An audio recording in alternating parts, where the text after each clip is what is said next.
Mga Bisaya sa New Zealand ug sa lain-laing suok sa kalibutan, kumusta?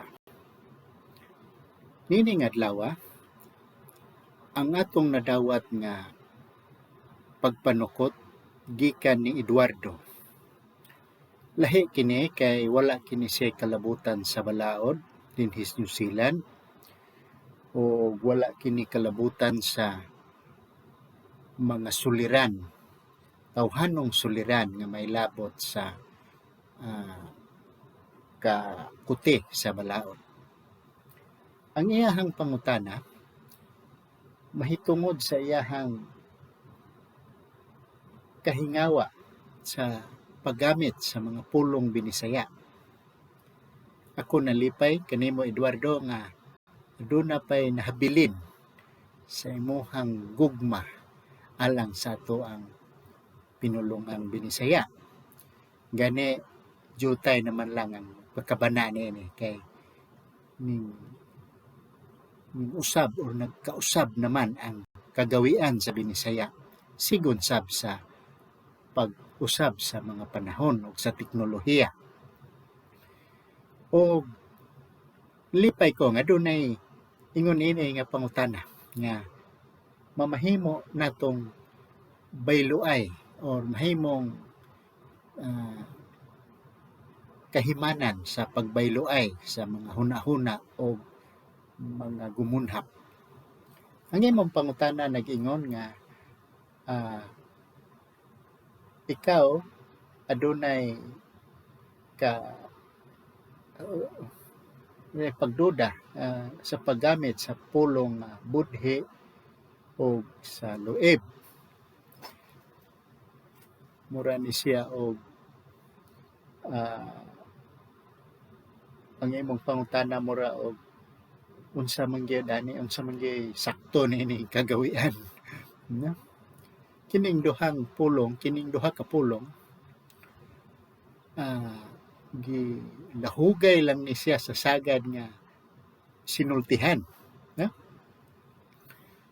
Ang usa mogamit og luib ngayang pasabot budhi, ang usa mogamit og budhi nga anyang ipasabot luib. Ang ato ang pinulungan sangkap nini sama usab sa mga English speakers nga lain ng ilahang paggawi sigon sa textbook. Mao usab ang ato Bisaya pareho sa ang atong sayo. Ato ra ning lamu-lamuan kay ato man. Nakining imong pangutana nindot ni nga ato ang sayran. Ang budhi o ang luib medyo maamgid-amgid na sila, managsama na sila sa sustansya. Ang gamay lang ni ining kalahian mao nga ang budhi adunay transfer of loyalty. Ang transfer of loyalty imong gibalhin ang imong pag-unong gikan sa usa ka tawo ngadto sa usa. Muna nga nagbudhi ka. Kay ang imong loyalty, ang imong pag-unong sa usa ka tawo imong gitapon dito sa pikas. Now, kaning transfer of loyalty or pagbalhin sa pag-unong mamahimong wala kini sa pagluib. Ang pagluib adunay termination of loyalty. Labi na kung ang imong pag-unong gipanaad gyud ba sa ngadto sa usa ka tawo. Imo na siyang giputol.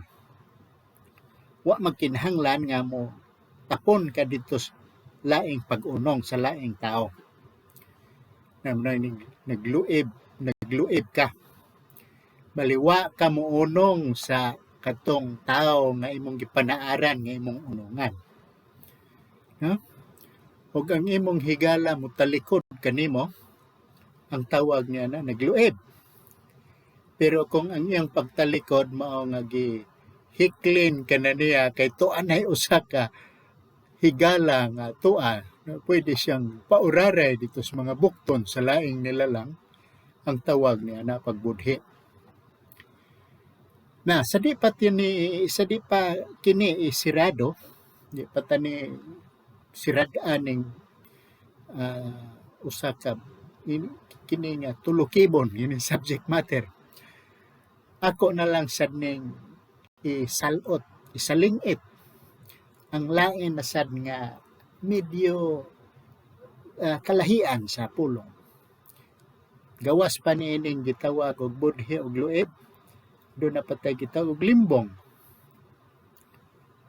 Timan nga ang limbong mura mo mayong sad na siya sa pagbudhi o pagluib. Pero ang limbong wala dihay gitawag og pag-unong, walay elemento diha sa loyalty. Kundili usa lang kini kamatang sa pag-ilad. Ginamit ang lansis. No? So it's a form of deception.